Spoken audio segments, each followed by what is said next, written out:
Good morning, everyone, and welcome to Environmental Coffee House. I am your host for Pajama Sunday, and I am in my pajamas, Sandy Shallis. I'm trying to feel better. I'm not, but I'm hanging in there because you can't give up. And I'm still not even 3 weeks out of surgery, and it kind of hurts, but I'm here today to do this show. You know, it's not really a climate or environment show, but it's a people show. And it's something that, well, let me show you what spurred me. This is what spurred me. National Vietnam War Veterans Day, which was yesterday. Vietnam War commemoration. Vietnam War was absolutely the the worst thing that happened. I mean, one of the bad things that happened in history here. And the veterans from Vietnam, I remember so many of them.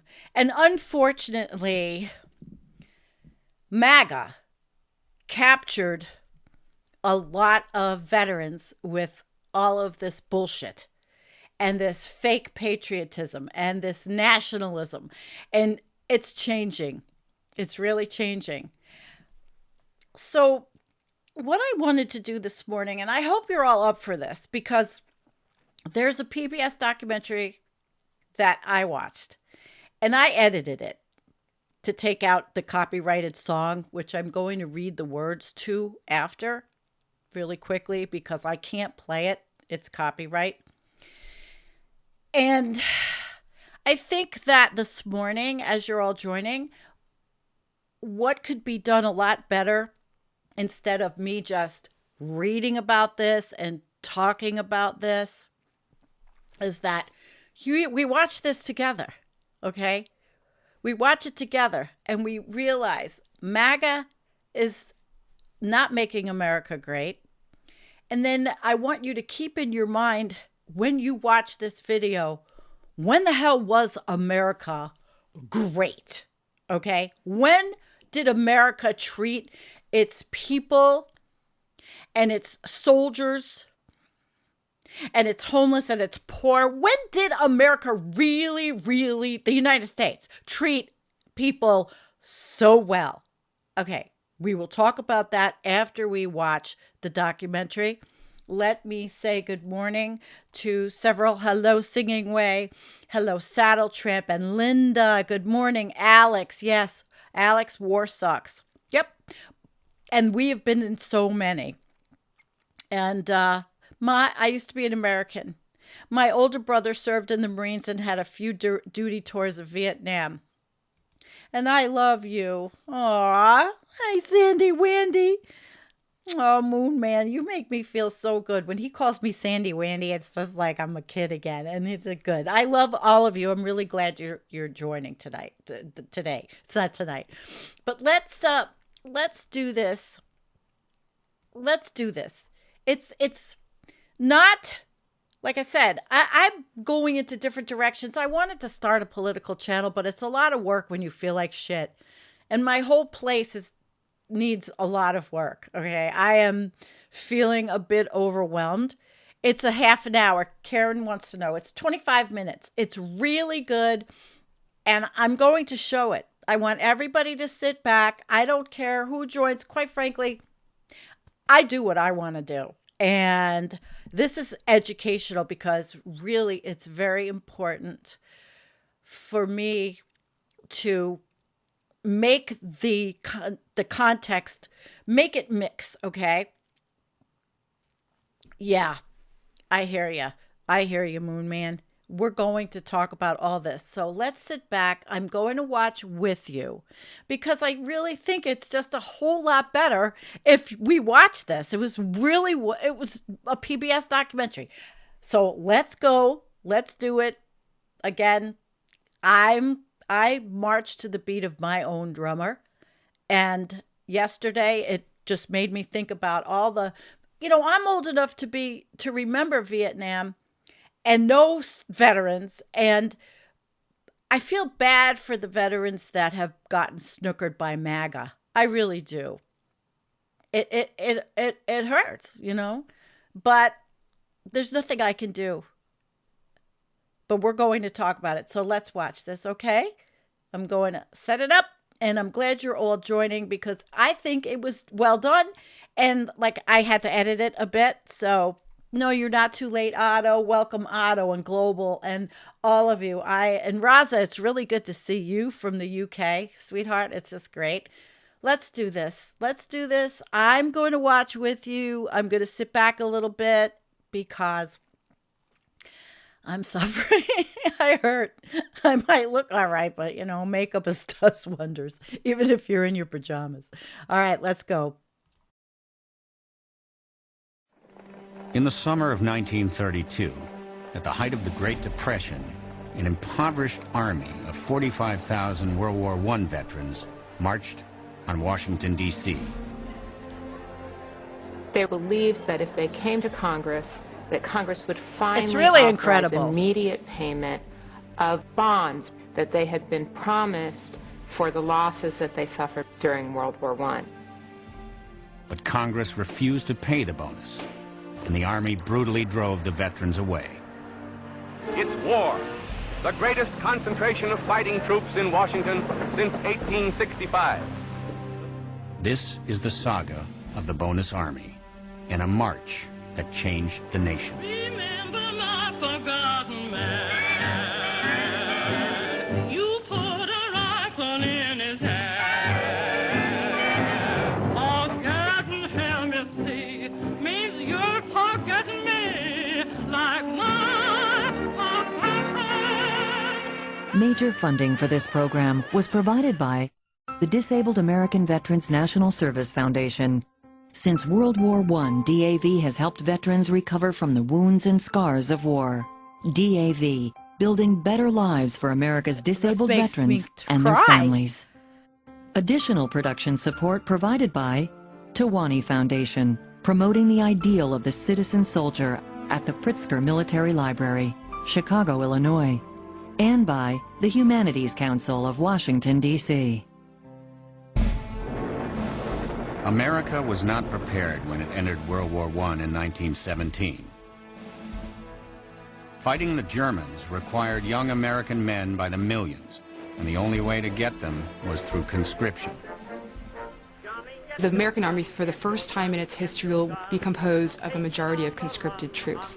And when the draft is explained to the American people, it's called selective service.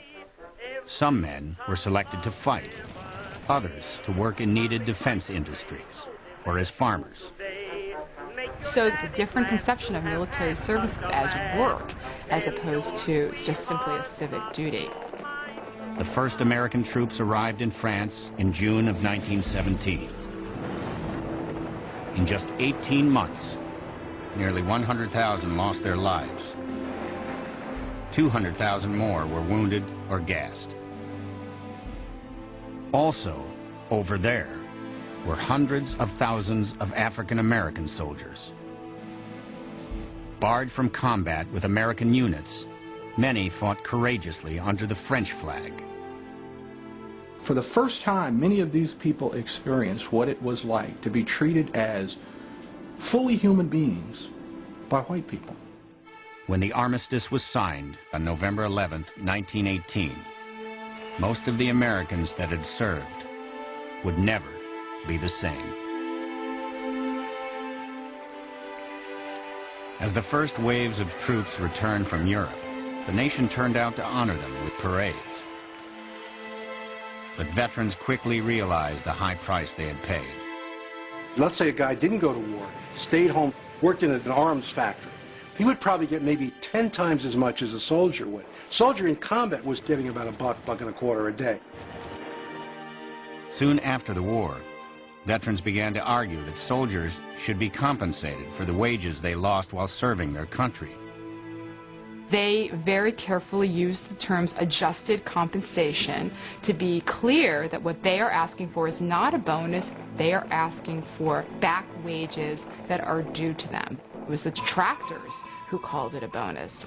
Finally, in 1924, Congress granted World War I veterans adjusted universal compensation. A law had granted them the bonus, equivalent to $1 to $1.25 a day for every day they served, which in many cases would be $600, $800, $1,000. But there was a catch. They don't get a nickel of the money until 1945, unless they die. That's what they call it, the tombstone bonus. In 1928, Herbert Clark Hoover, a self-made millionaire, was elected president. In his inaugural address, Hoover proclaimed that the future of the country was bright with hope. Just 7 months later, the stock market collapsed, and the country descended into the Great Depression. In America, in 1932, hunger and desperation stalked the land. 25% of workers were unemployed, and many were veterans. One of them was Walter W. Waters, down on his luck in Portland, Oregon. He had been a sergeant in the war, and that's an indication that you were a pretty good soldier. And there were a lot of veterans sitting around trying to find what to do next. Then came a ray of hope. A bill calling for an immediate cash payment of the veterans' bonus was introduced in Congress. Waters became obsessed with it. During this time, I was anxiously watching reports in the newspapers of the progress of bonus legislation. And I noticed that the highly organized lobbies in Washington were producing results, regardless of the justice or injustice of the demand. At a meeting of jobless veterans, Waters stood up and urged them to march on Washington. And when that happened, it kind of clicked for these guys. Eventually, there were about 300 of them. And they go down to the railroad yard to hop freights. And they go all the way across the country to Washington. Once I built a railroad, I made it run. They called themselves the Bonus Expeditionary Force, or BEF, a play on the American Expeditionary Force, the collective name for the troops sent to France. But soon, they were simply known as the Bonus Army. They carried knapsacks, or duffel bags, or bedrolls, with tin cups dangling. They had $30 among them. Meanwhile, word of the BEF was spreading. Even as Waters and his men were heading towards the Capitol, 25 vets from Tennessee were circling the White House in a truck bearing the sign, "We want our bonus." And they start from everywhere. They start from Los Angeles. They start from Las Vegas. They start from Mississippi and Texas. They come from everywhere. Antonio Oliver, a veteran gassed in the Argonne Forest in France, drove from Pennsylvania with his twin sons, Nick and Joe. My dad got word to march on Washington and dump the tub for the bonus that they promised the veterans in 1924. And I think it was approaching dawn when he got there. And my father woke us up and says, "There's a Capitol building." I never forgot that. While streams of bonus marchers headed toward the Capitol, Pelham Glassford, the new D.C. police chief, prepared for their invasion. I had been aware from the first that the BEF was symbolic of the vast army of unemployed. Anything unfortunate that happened might easily precipitate widespread social disorder. Pelham Glassford was a decorated brigadier general during World War I who commanded the loyalty of his men in a very personal way. Glassford was really pleased in many ways that the veterans were coming to Washington. But he knew that the politicians were not sympathetic. Officials were also concerned that a large number of African American veterans were mixed in with the marchers. And the irony is that going back to the Great War, the African American troops were segregated from the white troops. Also preparing for the bonus army was a prominent World War I veteran, General Douglas A. MacArthur. The United States Army, through its Military Intelligence Division, remained greatly concerned about the possibility of revolution. The Army developed a plan to defend the United States Capitol in the case of civil insurrection. And they were talking about using tanks, machine guns, gas. By the time the bonus marchers arrived in Washington, the Army was more than ready to deal with them. At the end of May 1932, nearly 10,000 bonus marchers occupied the nation's capital, and tens of thousands more were on their way. Police Chief Glassford realized he was on his own. They followed their leaders in the childlike faith that their government would help them, just as they had responded during the war. Hence, I felt these veterans could not be treated like bums. On June 4th, thousands of Washingtonians lined the streets to see what the Washington Post called the strangest military parade the Capitol had ever witnessed. The BEF was marching in full force. Within days, Walter Waters had a full-fledged lobbying operation underway. The veterans frankly made a nuisance of themselves. A couple of veterans were always sitting in each representative's waiting rooms. The representatives were solicited outside the building as well. The strategy quickly paid off. After just 2 weeks, the House of Representatives passed the bonus bill. The BEF had won a battle, but a greater one awaited them in the Senate. In a remote neighborhood of Washington known as Anacostia, an enormous tent and shack city rose from the mudflats. Here, the threadbare heroes of World War I formed their last great encampment. We just drove in and we were ankle deep in mud. I never saw so much mud in my life. American flags could be seen flying from every possible vantage point. A city was laid out in Anacostia. The streets were named by states. There was a library in the center of it run by the Salvation Army. There was music day and night. There was gospel music, and there was blues music, and there was country music, and popular music. There are people who built beautiful little replicas of suburban homes. There were guys who were buried alive for money.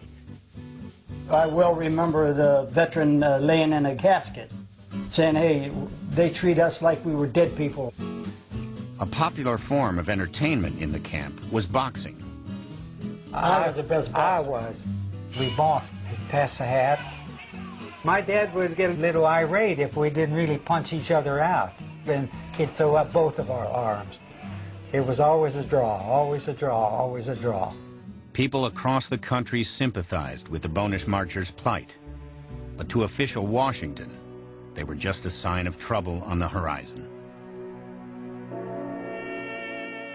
One of the stories that went largely unreported was that the color line seemed to have vanished in the bonus army camps. Visitors were astonished to see black veterans and white veterans sharing billets, chores, and rations. The military experience has the potential for transcending things like race. And for black veterans to be in company with white veterans was a revolutionary thing. Roy Wilkins, an enterprising young reporter working for the NAACP, decided to visit and see for himself. At Anacostia, there was no residential segregation. Recruits of any color were made welcome. That was a big event in the part of the city that I lived in. They had groups of whites and Negroes that formed a unit because they were from the same state. That was not so usual for the city of Washington. And there were lots of people, especially people in the military, who saw this as a very, very dangerous thing. And right there was the tragedy of it all. Men can live, eat, play, and work together, be they black or white, just as the BEF demonstrated. On June 17, 1932, thousands of bonus marchers assembled on Capitol Hill to maintain a vigil on the Senate scheduled to vote on the bonus bill passed by the House. The shouts and songs of the veterans, "The Yanks are starving! The Yanks are starving!" could be heard in the Senate chamber as the heated debate went on. Late in the day, Waters delivered the result to his troops. The Senate overwhelmingly defeated the bonus bill, and the men were extraordinarily disappointed. But fortunately, a newspaper reporter suggested to Waters that he ought to order the men to sing America. And they did. They all sang America, and they dispersed peacefully. But Waters urged the marchers to remain in Washington. I am not advising anybody to go home. We intend to maintain our army in Washington regardless of who goes home. President Hoover and other people kept saying, why can't we drive them home? A lot of these people didn't have a home. It was pretty clear to everybody that they could not remain. But no one knew how to get rid of them, and no one wanted violence. On July 16th, the last day Congress was in session, Washington was on edge. Thousands of angry veterans surrounded the Capitol. Near midnight, the 72nd Congress adjourned. Congressmen left through back doors and underground tunnels to avoid confrontations. The situation had come to a head. The president ordered the evacuation of the veterans from downtown Washington. By police count, there were still 11,698 marchers and their families in Washington. Midway between the White House and the Capitol stood a row of half-demolished buildings where hundreds of marchers were living. On the morning of July 28th, the wheels were in motion to evict them. Waters urged his men to cooperate. Then someone began to throw bricks at the police. Glassford and several police officers run to the area. Two cops are grabbed. One cop pulls out a gun and he fires. Another cop turns and he fires a shot. One veteran was dead and another lay dying. Now there's been bloodshed. Now you bring in the troops.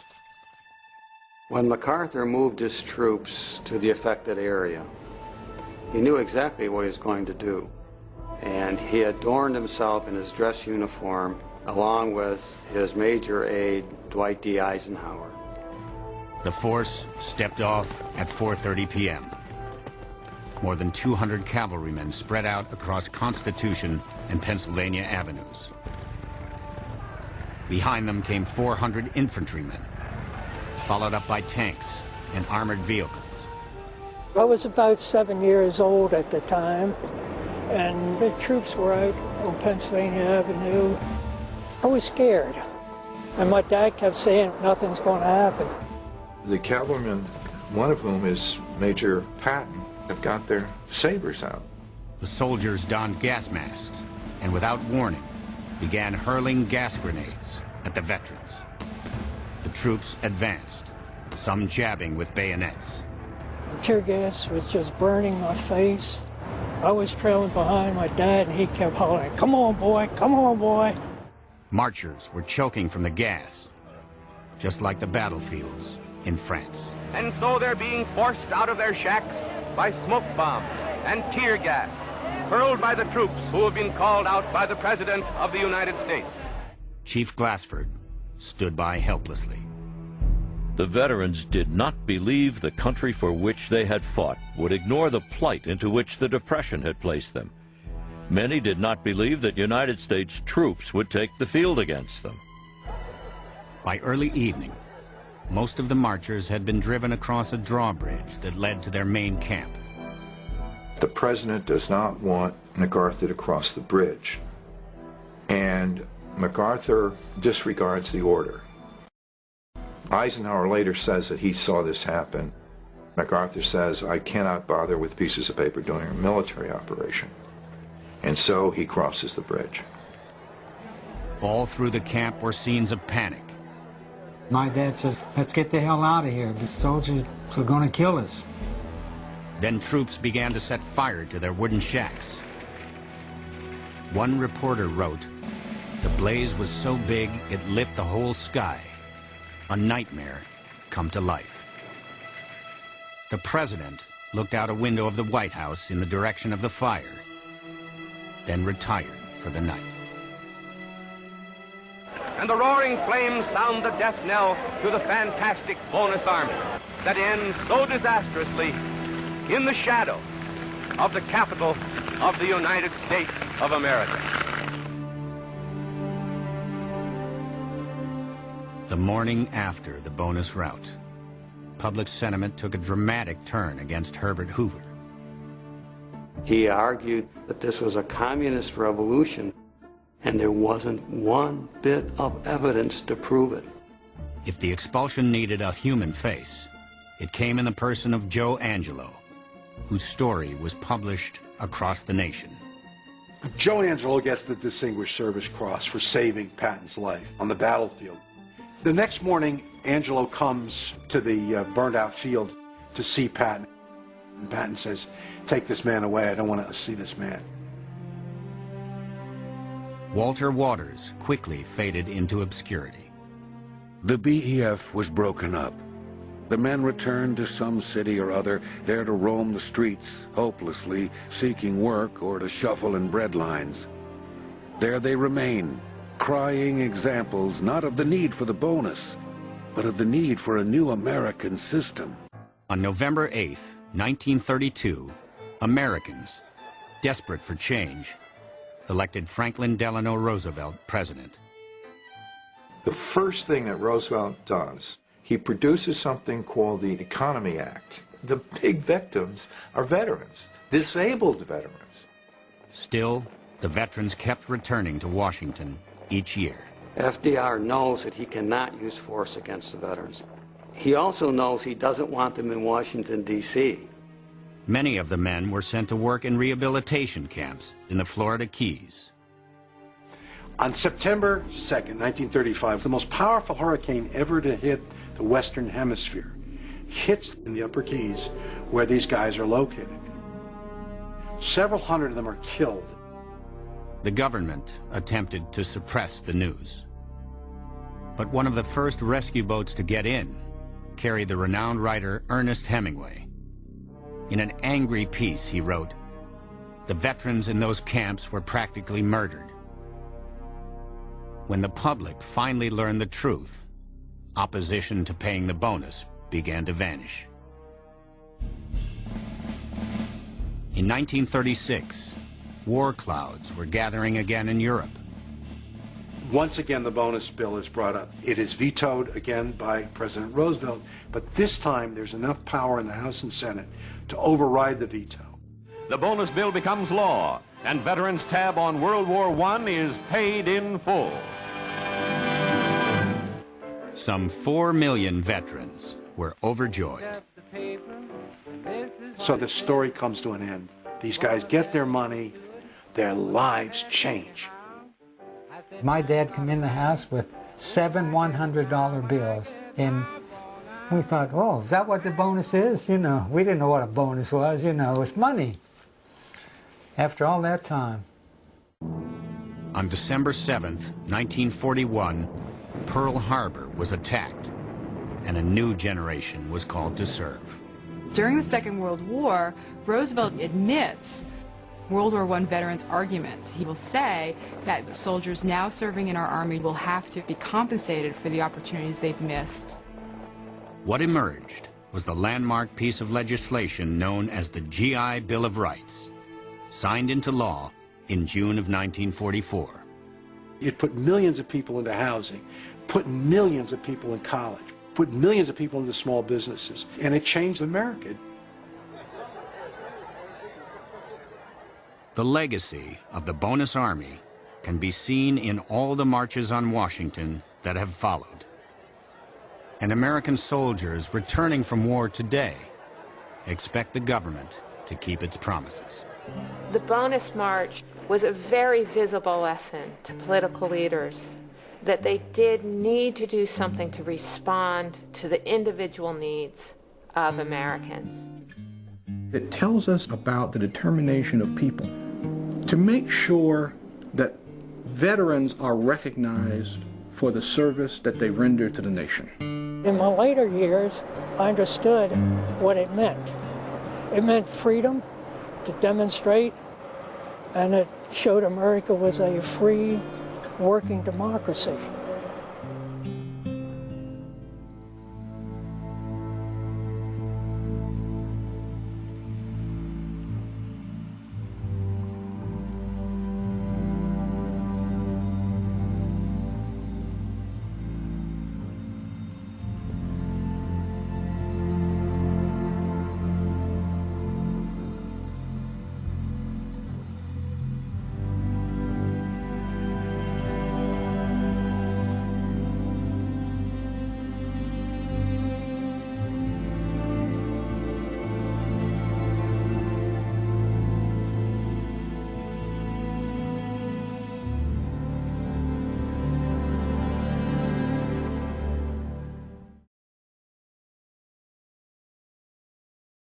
All right, my friends.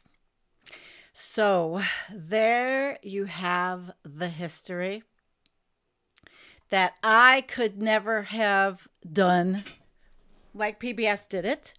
And y'all stayed and joined, and I'm glad, because it really brought up a lot of emotions in me. And there's a lot of comments that you guys are making, and I still have more. But I wanted to, let's just bring up a couple of comments before we move on, which was, I had said, when was America great? And Bob's like, well, we have the potential to be great for everyone. Potential. Well, I think about that and I think, well, I know all about climate chaos and the polycrises we're in, and potential ain't gonna cut it. It's right now. It's right now. Now, this was a good one. Hi, Adriana. Don't go to DC to go protest outside the homes of politicians and in front of their children's schools. Yeah. That will get to them. Yep.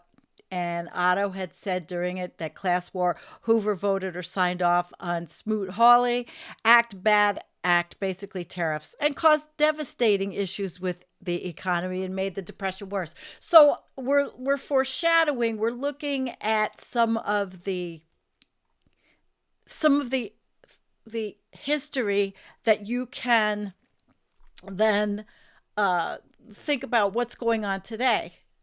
Mark says, I grew up in Northern Virginia, just outside Washington, D.C. I had 12 years of American history in school, and they never breathed the word about the bonus army. And you know something? Just because that didn't happen, that's the first toilet flush of the day, the schools. Never doing it. Bye-bye. Okay.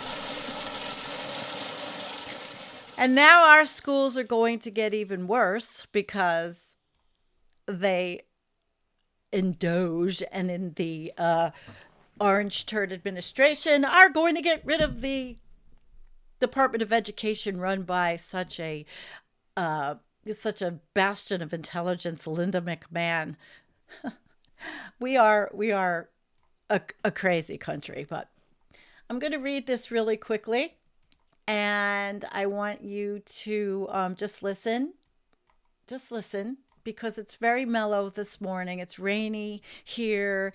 It's gross, actually, but this is, I don't want to get copyrighted, so I'm going to do it really quick, and I'm not singing it. They used to tell me I was building a dream. See, it was, okay. And so I followed the mob. When there was earth to plow or guns to bear, I was always there, right on the job.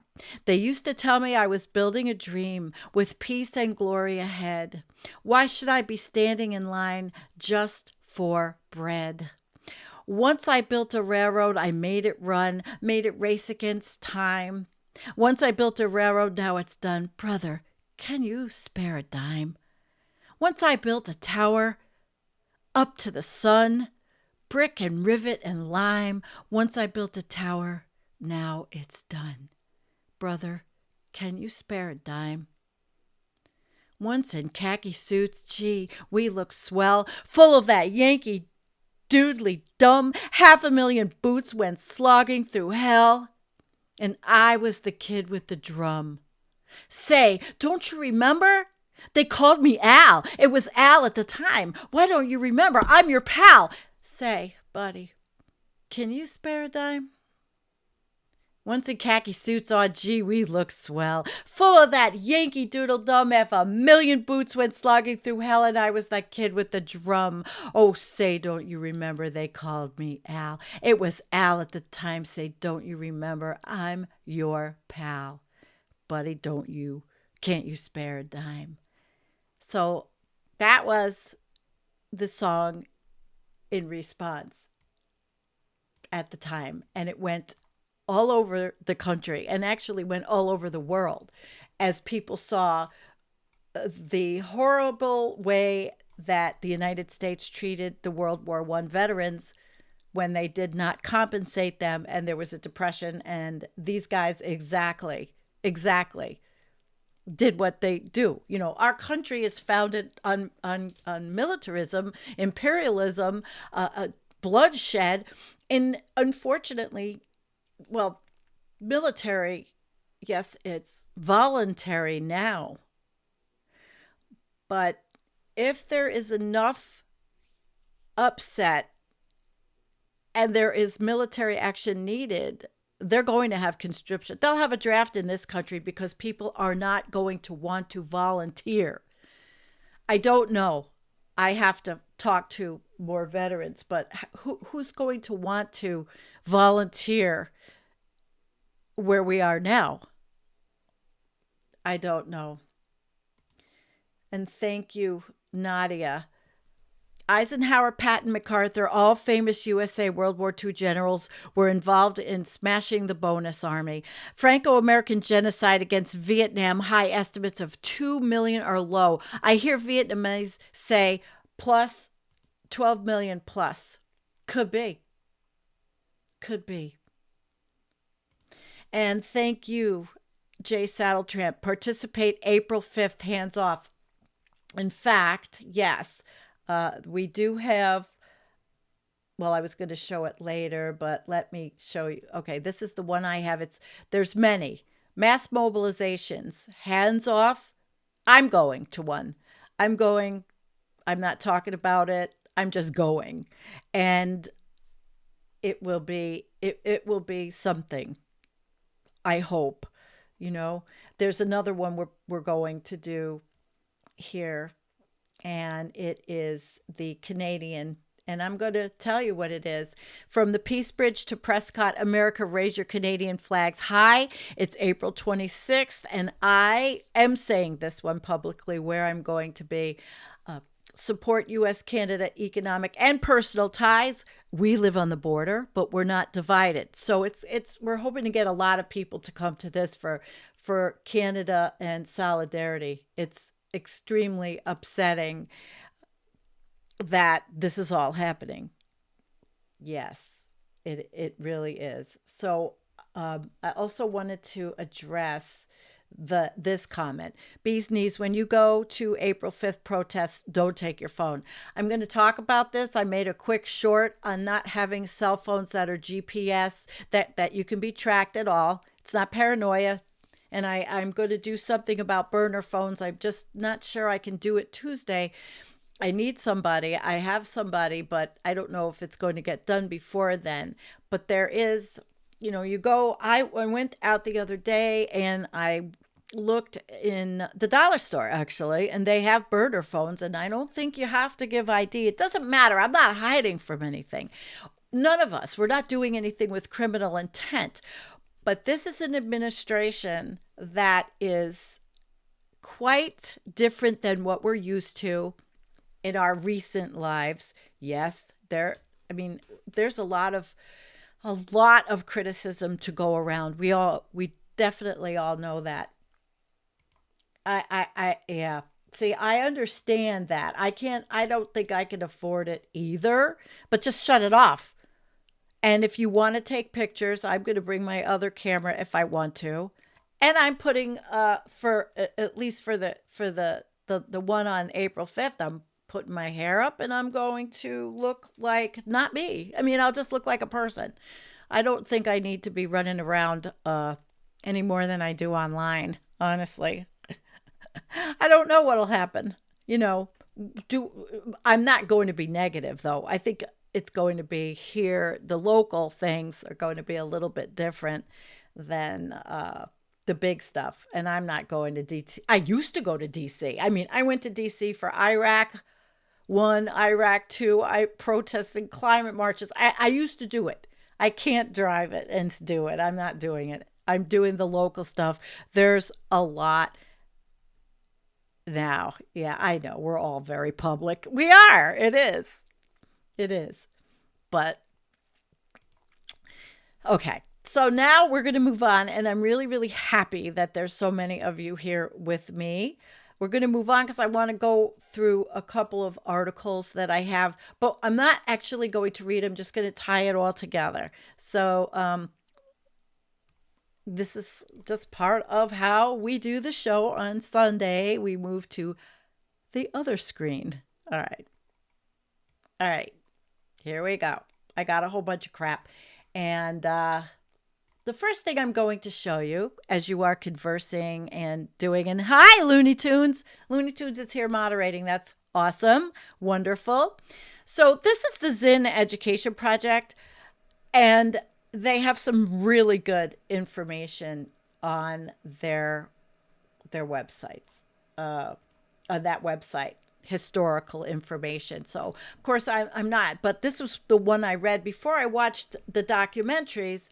I started here, and I was just astounded because the connection from how we were in 1932 and what we're seeing today is possibly just going to get worse, right? Just going to get worse. So I'm just going to, we don't have to read this. We just watched the from Shays' Rebellion in 1787 to the 250,000 homeless vets today, generation after generation of U.S. military personnel has suffered a lack of support from their government.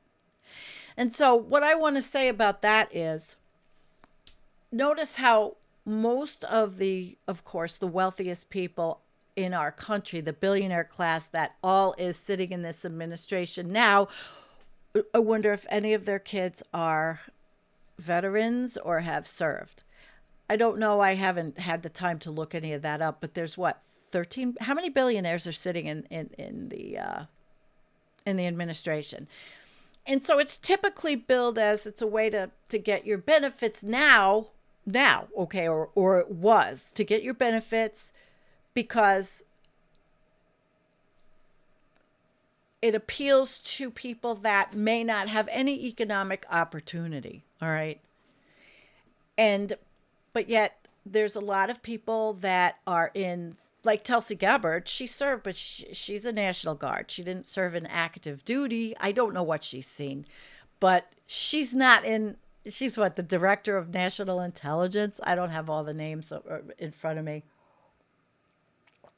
And the one thing she does know, and she can't say she doesn't understand climate change when she wrote the Off Fossil Fuel, well, she co-sponsored. She sponsored the bill, Off Fossil Fuels for a Better Future Act. I mean, what happened to her? Anyway, so that's that one. And we'll go into a little bit of the political BS that goes on. This was last year. This is a little over a year ago. Biden comparing Trump to Hoover. Herbert Hoover is a cheap shot. This was The Guardian. It was just interesting. He said he gleefully compares Donald Trump to Herbert Hoover.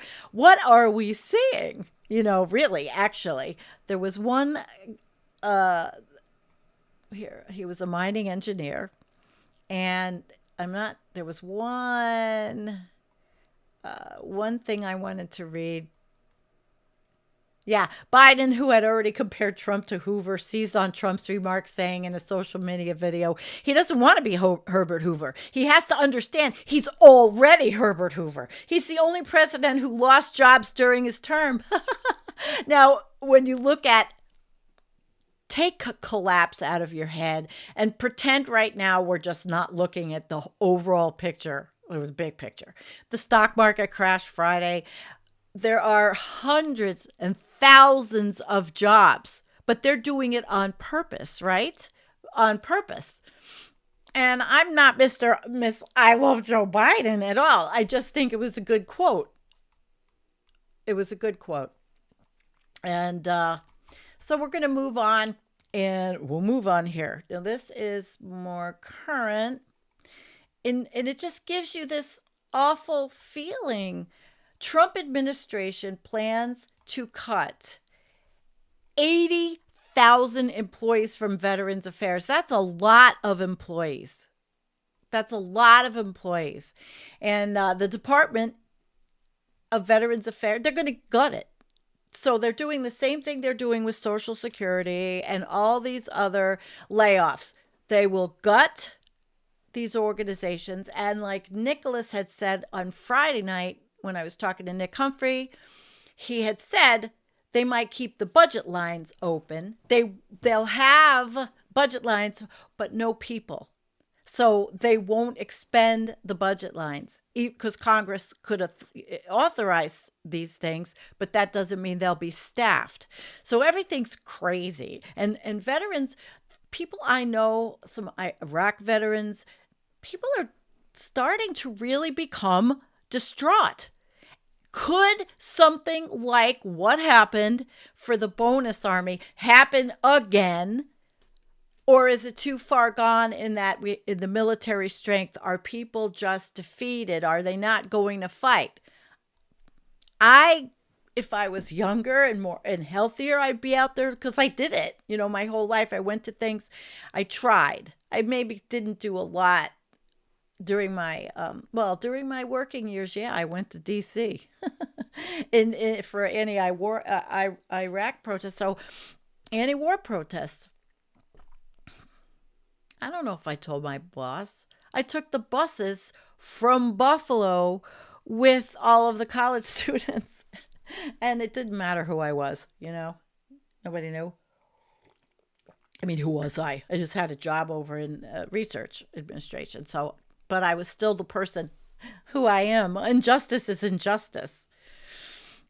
So there's a new memo, and top-level staff to prepare for an agency-wide reorganization in August to resize and tailor the workforce to the mission and revise structure. Move aggressively. So DOJ got to move aggressively while taking a pragmatic and disciplined approach. Now, it is interesting. I have been looking at the right-wing Twitter sphere. I went back on, I reactivated, and the right-wing media like Redacted, which I have done a show on, which is the most horrible right-wing show that people don't really know about. They are bad. They lie. They obfuscate. They are conspiracy theorists. They peddle bullshit. Now, don't get on me for saying conspiracy theorism, okay? These people are the worst. And yes, I know there's conspiracies everywhere, but don't give me the, I don't want the purity test today. There's 80,000. They're going to fuck our veterans. Will they wake up? Will those MAGA veterans wake the fuck up? Will they realize they're going to get screwed? And what about currently now, right? Adding that layoffs would not mean cuts to veterans' health and care benefits? I don't know. We've been betrayed. Local veterans angry after being laid off by Trump administration. And this is I think DeKalb. Isn't this Chicago in Illinois? Yep. Nationwide layoffs are impacting Atlanta. Oh, it's Georgia. Atlanta's VA healthcare system, and the local VA did not say how big an impact or how many local workers. So you're going to see this stuff throughout the United States. buddy, can you spare a dime? Is the private sector going to swoop in and take over all these jobs and open up opportunities? Oh, sheesh. It is crazy. Now, I want to play this for you, and the system audio is on. This is pretty good. I think it's really important to listen to this.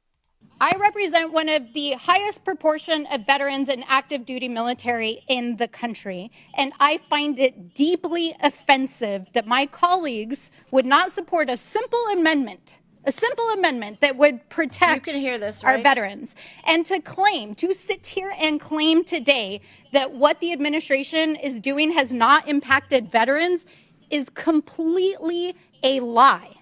Because I can tell you that 3 weeks ago, veterans who work for the VA showed up on Monday after Elon Musk, not even the VA, issued a mass firing of probationary staff on a Friday afternoon, and people showed up to their jobs at veterans, hospitals, and administration offices across the country and couldn't even get into their emails because they were locked out.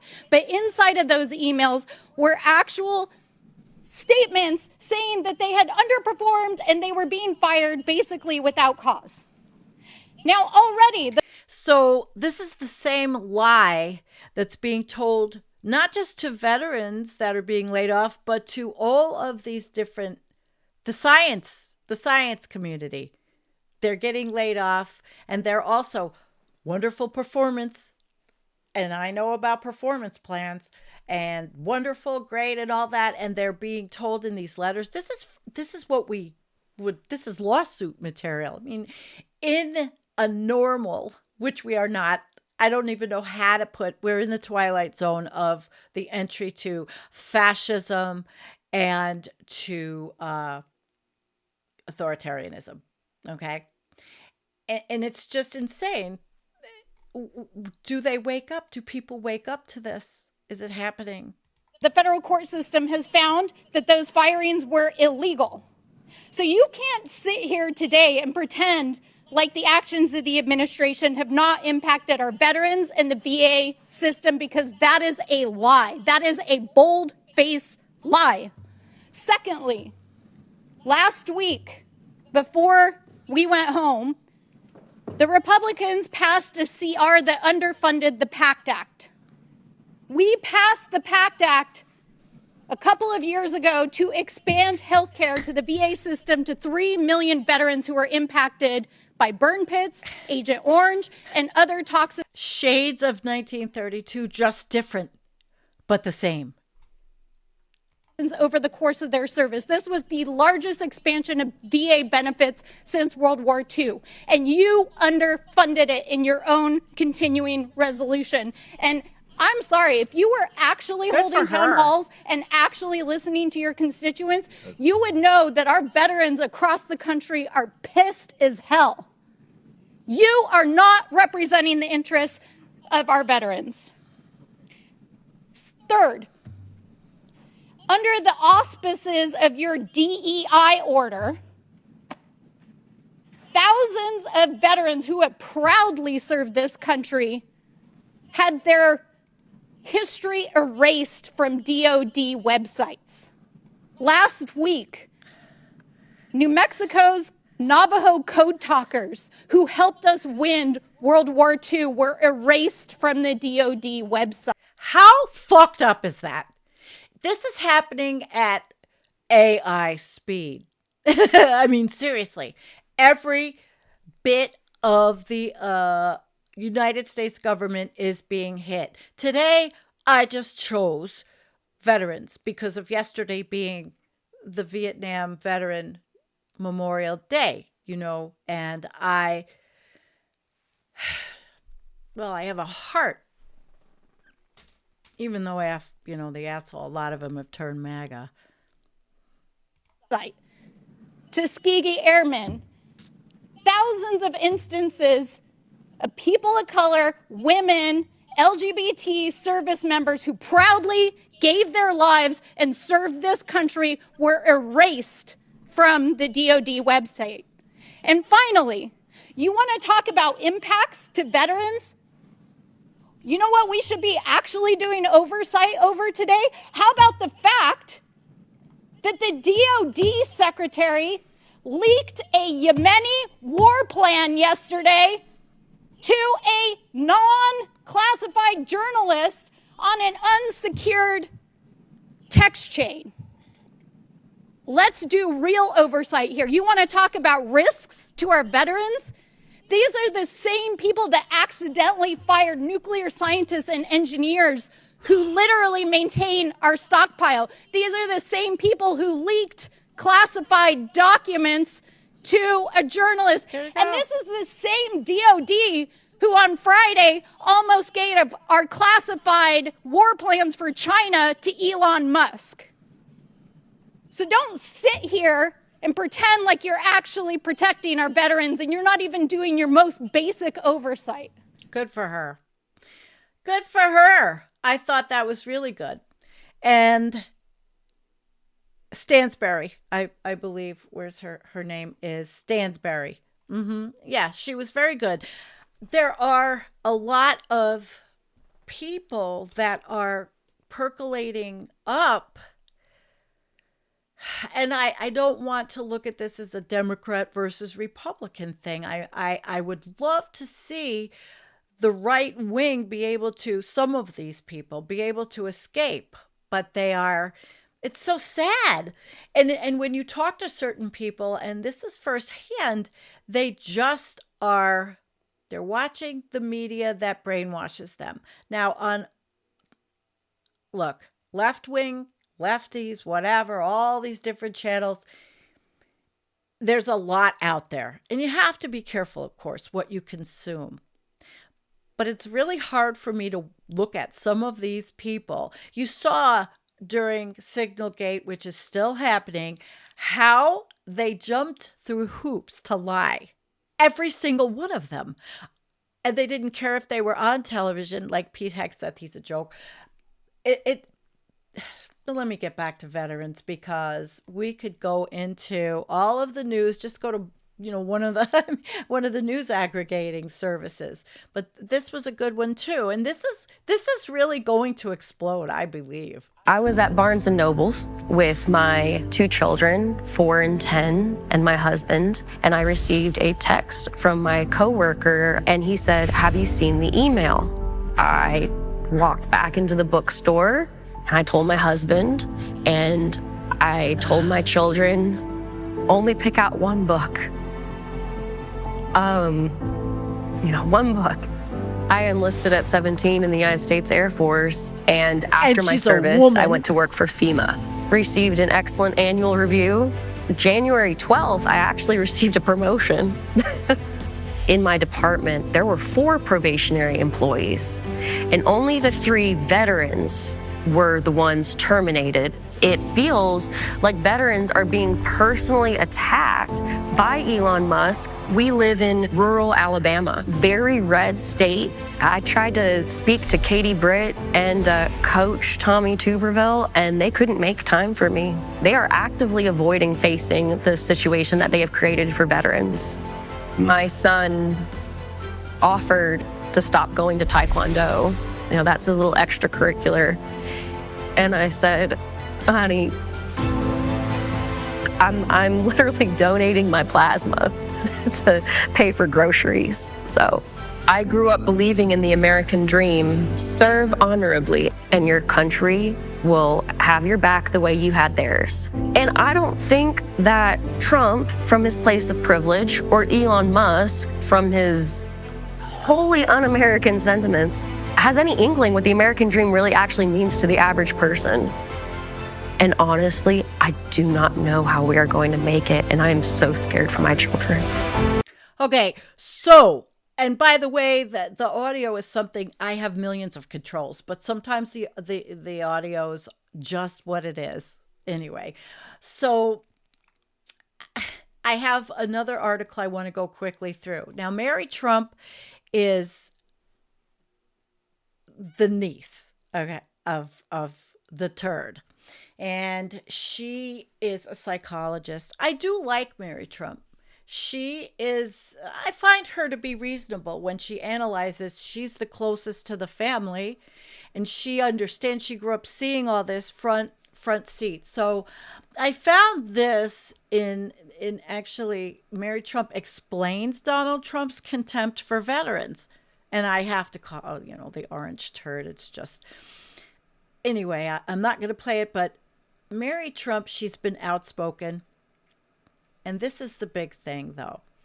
Service members and veterans have recently been in the spotlight as 4 U.S. Army soldiers died in Lithuania this week. And hundreds of former service members have been fired from their posts as part of Trump's effort to downsize the government and reduce waste through the Department of Douchebags. Yeah. It's Mary Orange Turd. I got to fix those again. I don't know. Something keeps happening when my what I show on the broadcast comes up. It changes. It's a shapeshifter. So, yeah, U.S. Army Europe and Africa said on Wednesday 4 U.S. soldiers in the 1st Brigade, 3rd Infantry Division were missing from the General Silvestros Zukos training area near Pabradė, Lithuania, which sits about 6 miles from the country's border with Belarus. In a later update, the U.S. Army said that an M88 Hercules armored recovery vehicle, which the 4 soldiers were using at the time of the incident, had been found submerged in a body of water. The soldiers had been confirmed dead. So when asked by a reporter on Tuesday whether he had been briefed on the situation, the president said, "No, I haven't." Now, is he totally lying or what? Let's see what Mary says. So Mary opened her Friday blog post with the situation, calling out the president for either not knowing the information, not recalling it, or lying that he had never been briefed. It should offend us that Donald could sit there and claim that he doesn't know anything. She continued, he has no use for the concept of service. He doesn't care about active duty troops. He doesn't care about veterans. He doesn't care about those who have fallen. The president's estranged niece added the reason for this is because the only thing that matters to the orange turd is money. And in addition to the lack of knowledge around 4 missing, those dead soldiers, she pointed to the president's mass cuts at the DA. Contempt. 30% of the federal workforce are veterans. It's the largest employer of veterans in civil service, which, by the way, he is going after all the federal pensions. Unions. Pensions are next, but unions. Wait till they raid the pensions. Yep, they're going after the unions. They want to get rid of any federal unions. It's just coming at us fast and furious. Fast and Furious. Like this, But, so, okay, they cut 1,400 staff, but now the 80,000 more. It's like, wow. I understand doing reduction in force, a reduction in force. I understand everything about business and what's happening here. But this is not what you do like this, but they don't care. And she knows it. She knows it. She said, Donald knows nothing about service. In fact, he has contempt for it. He deferred his service in Vietnam 5 times using a fictional injury as an excuse because he is and always has been a coward. So President Coward is making everybody hate us in the world, on the planet. I don't even know who likes us except for a few horrible people. Hell, I think even Putin hates us or doesn't like Trump, but he's a useful idiot. The president has faced criticism. So, okay, he went through that. So he is fair. He doesn't care. That's what she said. Here, returning to and curbing union bargaining rights. It's all fucked up. The president has spoken highly of service members multiple times, including in 2018. Okay, thank you. the best in the world, he said. They're not going to be the best in the world. They're going to be the most pissed in the world. If you think that, I mean, I can't imagine being in the military and all the changes that go over you that happen, and then knowing that you're using an app.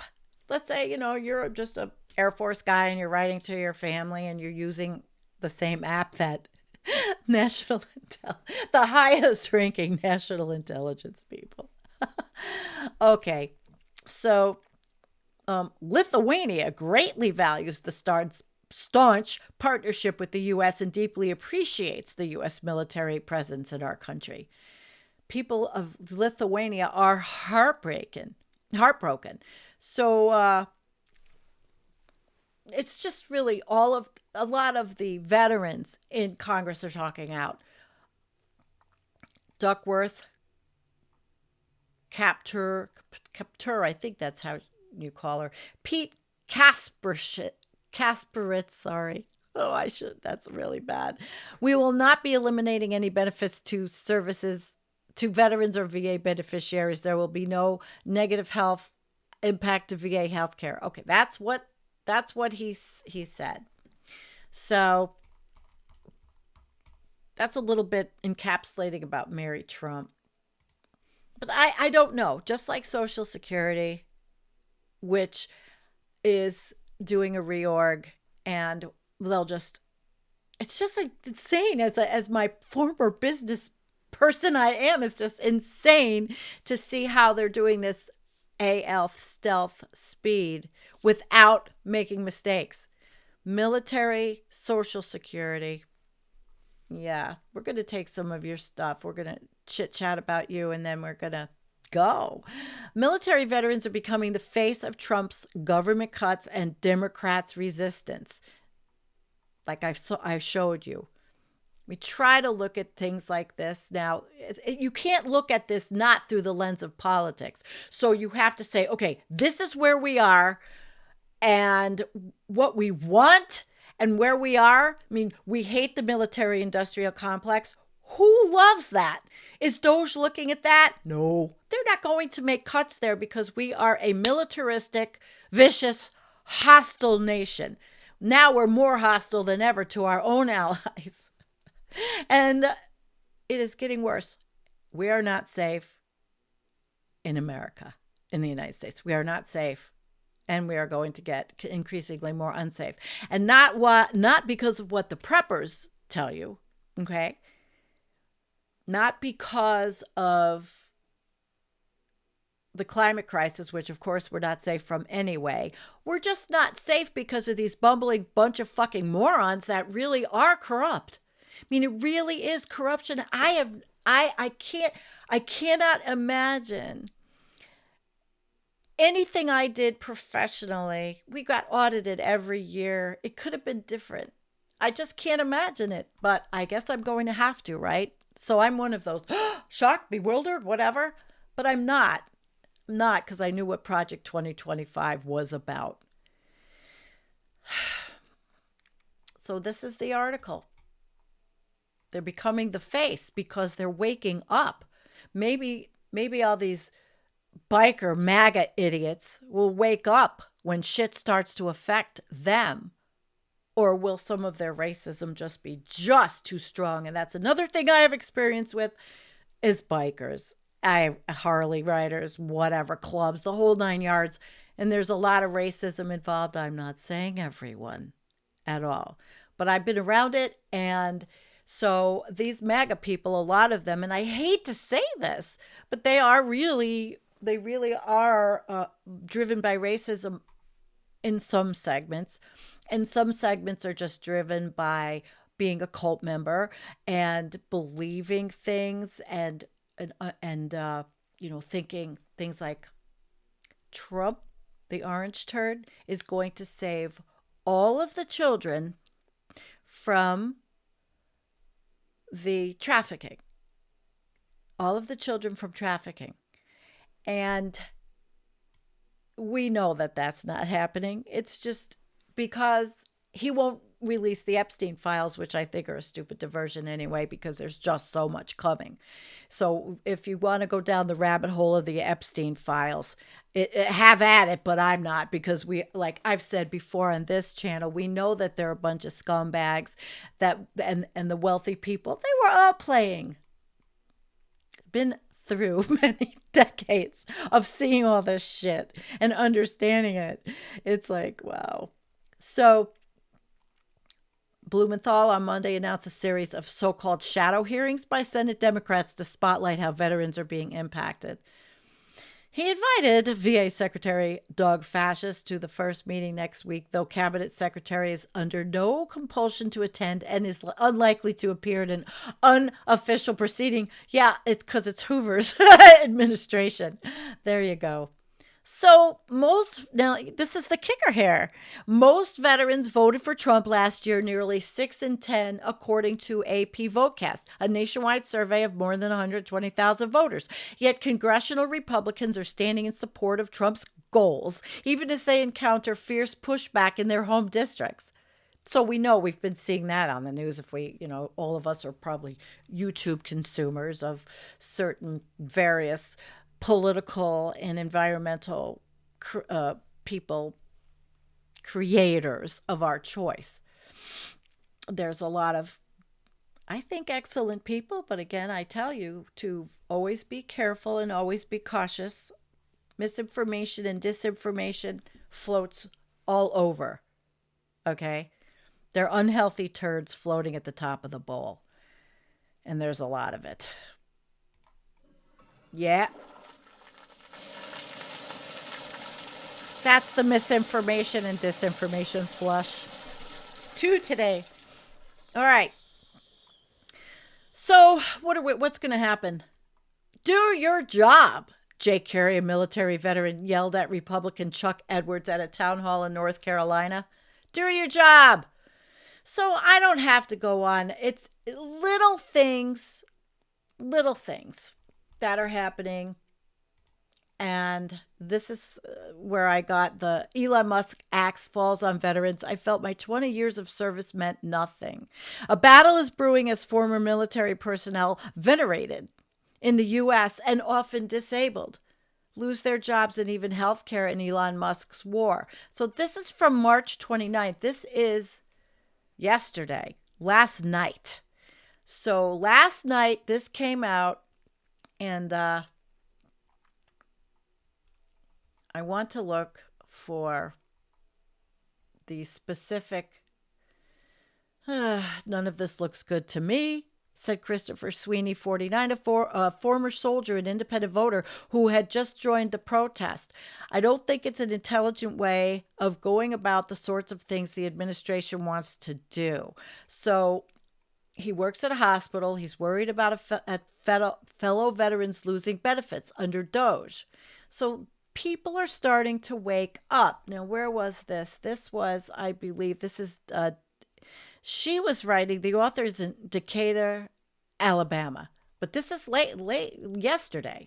So they were a balmy Alabama evening last week. The old boys down at the Disabled American Veterans Association in Decatur were getting ready for dinner of cornbread and beans and slaw to cope with their injuries sustained from Vietnam to the Middle East. Most of them rely on medical benefits dispensed by the Department of Veterans Affairs. Reports that Elon Musk is cutting back the department as part of his mission to slash government spending did not faze them.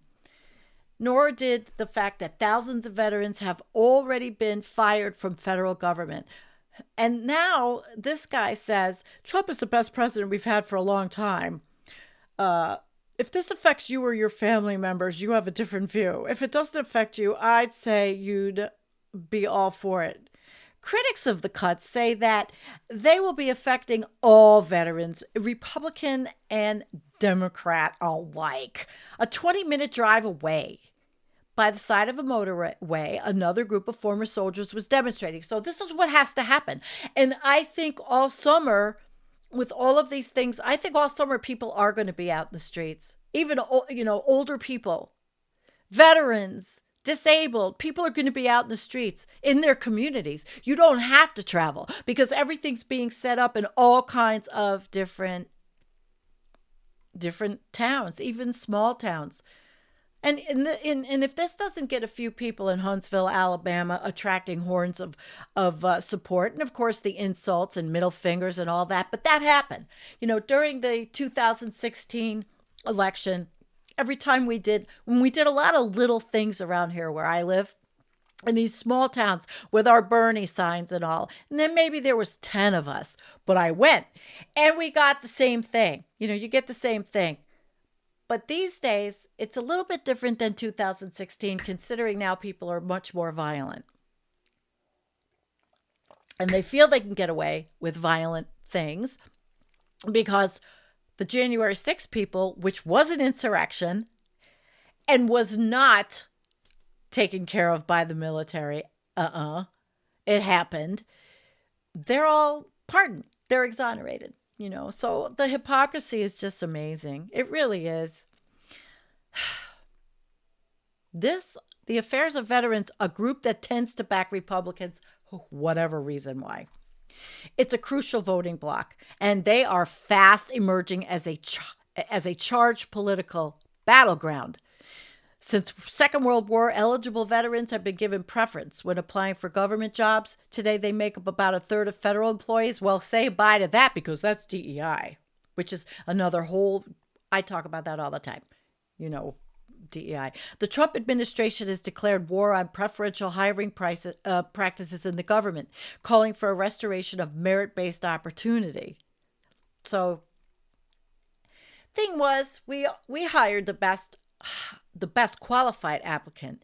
If they were a veteran, they filled out a form, but they didn't get hired because they were a veteran. And that's where a lot of this stuff, its preferential treatment is not always what it sounds like. Look at this. So in practice, they're overrepresented,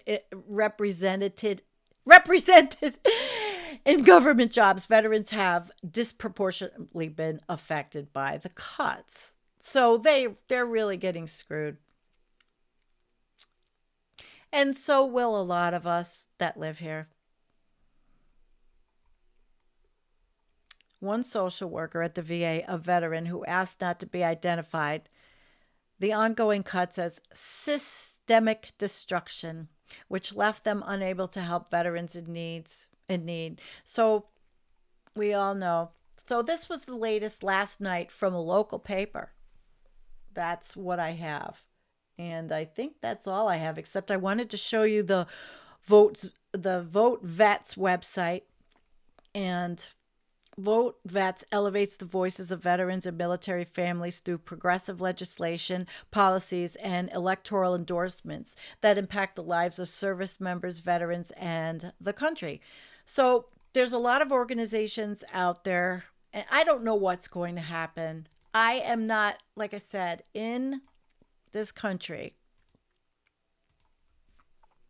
In this country, veterans, well, I think they should be respected because they're doing this work that is, yes, they sign up to work for the oligarchy. They sign up to work for imperialism, but this is what they're offered. This is the society we live in.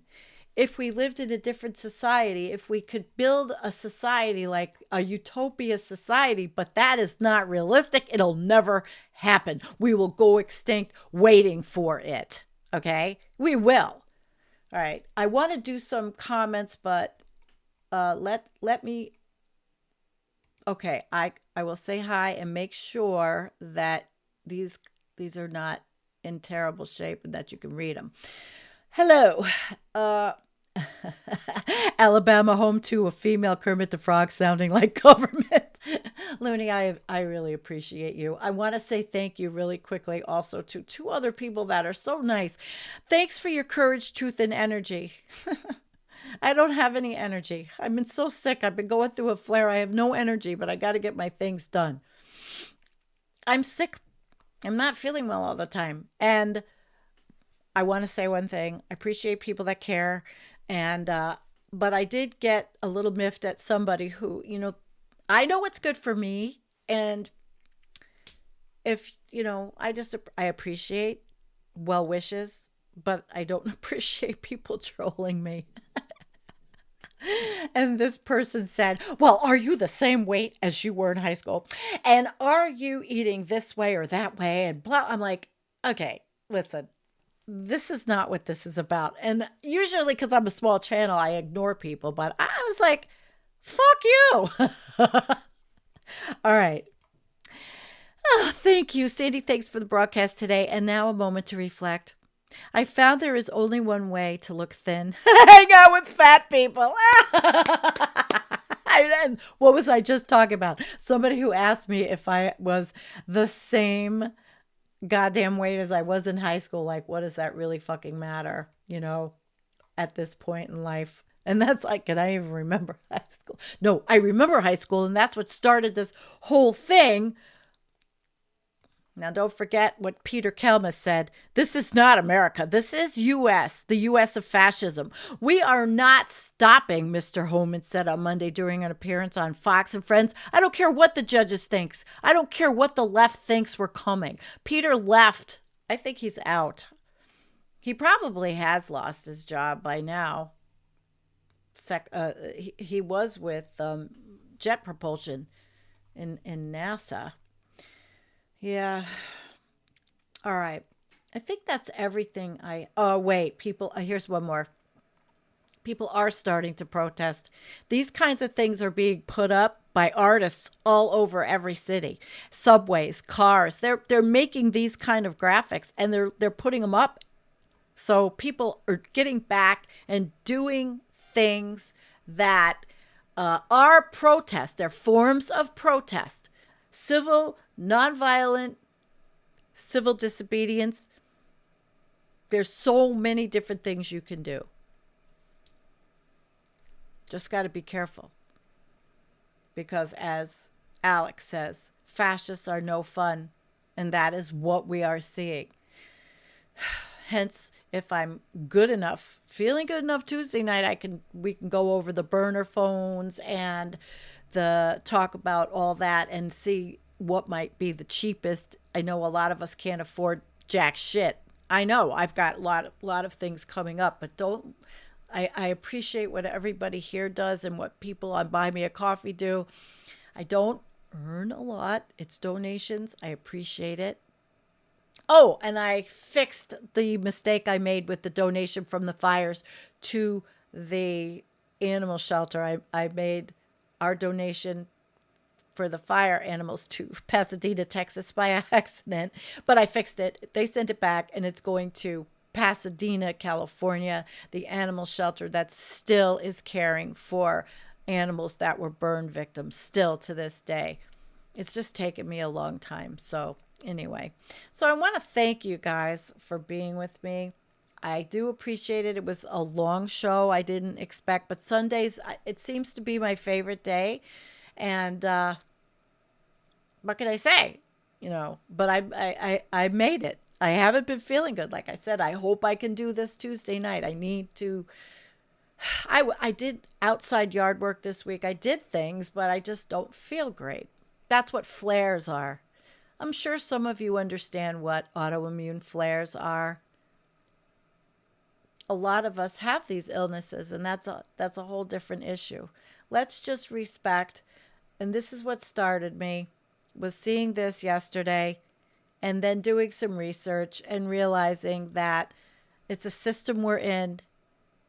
Every country is going to build up their military now because of the orange turd. Veterans deserve the best treatment. I mean, not the best. You know what I mean. They deserve equal treatment to everybody else in the country, as if there's so many homeless or houseless. What's the way to houseless veterans? Let's go another 4 hours to one of my cats. Right? No, I actually have to. I have to go. the entire PayPal mafia is generations of OG and neo-Nazis, right? Yeah. See, today I do have a little case. I have a glass case in an antique store I've had since 2017. I sell shit in there. Hardly anything. But I have to go clean it up today, and I do have some things to put in there. It cost me $40 a month. So if I come out even, that's more junk from like 20 years ago and 30 years ago. I don't have to bring back here. It's going. And it gives me a connection in the community with people. So I'm going to go see my friend who actually, we don't talk politics because you just don't. And you don't have to. And today I talked enough.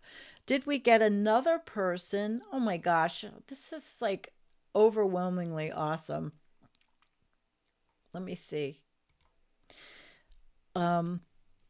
Foggy, I want to. Oh, look at that. Foggy, thank you. Look at this. Holy shit. Aw, let the healing grid of creation flow and know you're healed. I love you. I love you too. I have a lot of love. Even people I don't agree with. I mean, there's people that I feel for that are completely immersed in the QAnon cult that are lost in it, but yet if you just ignore it and you talk about life and things, you feel like, okay, you can deal with it. That's not everybody. I'm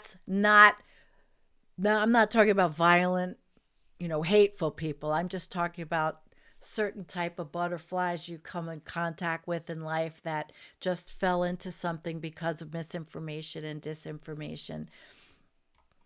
Let's see. All right, Nadia. Peter Thiel. Hometown is famous for people selling Nazi memorabilia and hailing Hitler as a regular everyday greeting. Is that Pennsylvania? Because there's a guy not far from here that was on the news many years ago. Yeah, we live in a, how do I close this up? Because it's been so long. It's a long time I have to get up. We live in a very crazy time. We are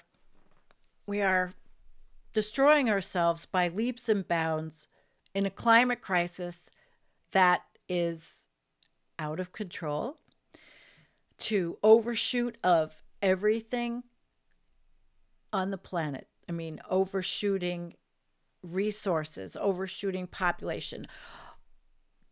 Although there's an Elon Musk who just keeps having kids with different people and saying we don't have enough people, which is crazy because they're going to eliminate people anyway. Obviously, we're watching the big purge and they're going to robots. I'm not being the tinfoil hat, but we are here. What we do with it, it's in our hands. And we shall overcome. Could be hopium. But I'm going to go back to those roots. We have to fight. We have to be. I have a video by Roger Hallam. I did an interview with him on civil disobedience, nonviolent civil disobedience. I'm not going to call for a revolution using guns. Not me. I'm not that person. But I am a person for opening your mouth. And so we have things we can do now. Is it worth it? Why not? What are we going to? I mean, there's a lot of people that say, okay, just sit back and watch everything collapse and unfold. There are those that are cheering it on for various reasons. I don't. I understand collapse. I don't cheer it on. Not as drastically as some. That's okay, though, because we all have our worldview, and I've said it a million times. I've said it a million times. Environmental toxins are building. Yeah, and I think that's part of why people are damaged. Yeah, damage. Really?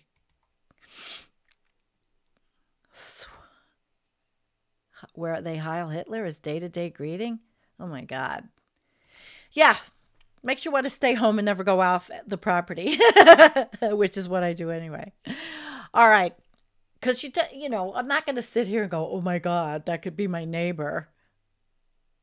I've told you about the guy that did a little work for me several years ago that was, I think, probably a Nazi or a white supremacist or something. And when I found out who he listened to, because he told me, I realized that never had him back to help me here. You got to be a little careful with who helped you. All right, listen, we've been in that. Wait, I started at 10. We watched the documentary. We learned about the bonus army. We're foreshadowing, we're looking at, can it repeat itself? We are looking at the veterans who they came from all over the United States in 1932 to Washington, D.C. because they had it. They had what it takes. We've got to have what it takes. That's how I feel. So, this way. Oh, I never showed you this one. Yeah, this is where we are now. This is where we are now.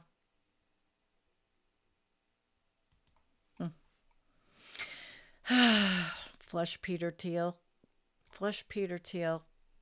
All right, we'll flush Peter Thiel. All right. Don't you wish it was that easy? You wish it was that easy? Yeah, you really do. You do. Guys, thank you. Yep. Right. We know. Thank you, everybody. I take it day by day whether I will be here Tuesday or not. And Friday night, supposedly, I am supposed to have Karen Perry. Thank you, everyone, for all of your love and respect. Every country has a military, and these are just human beings that are sucked in the system and getting killed for it.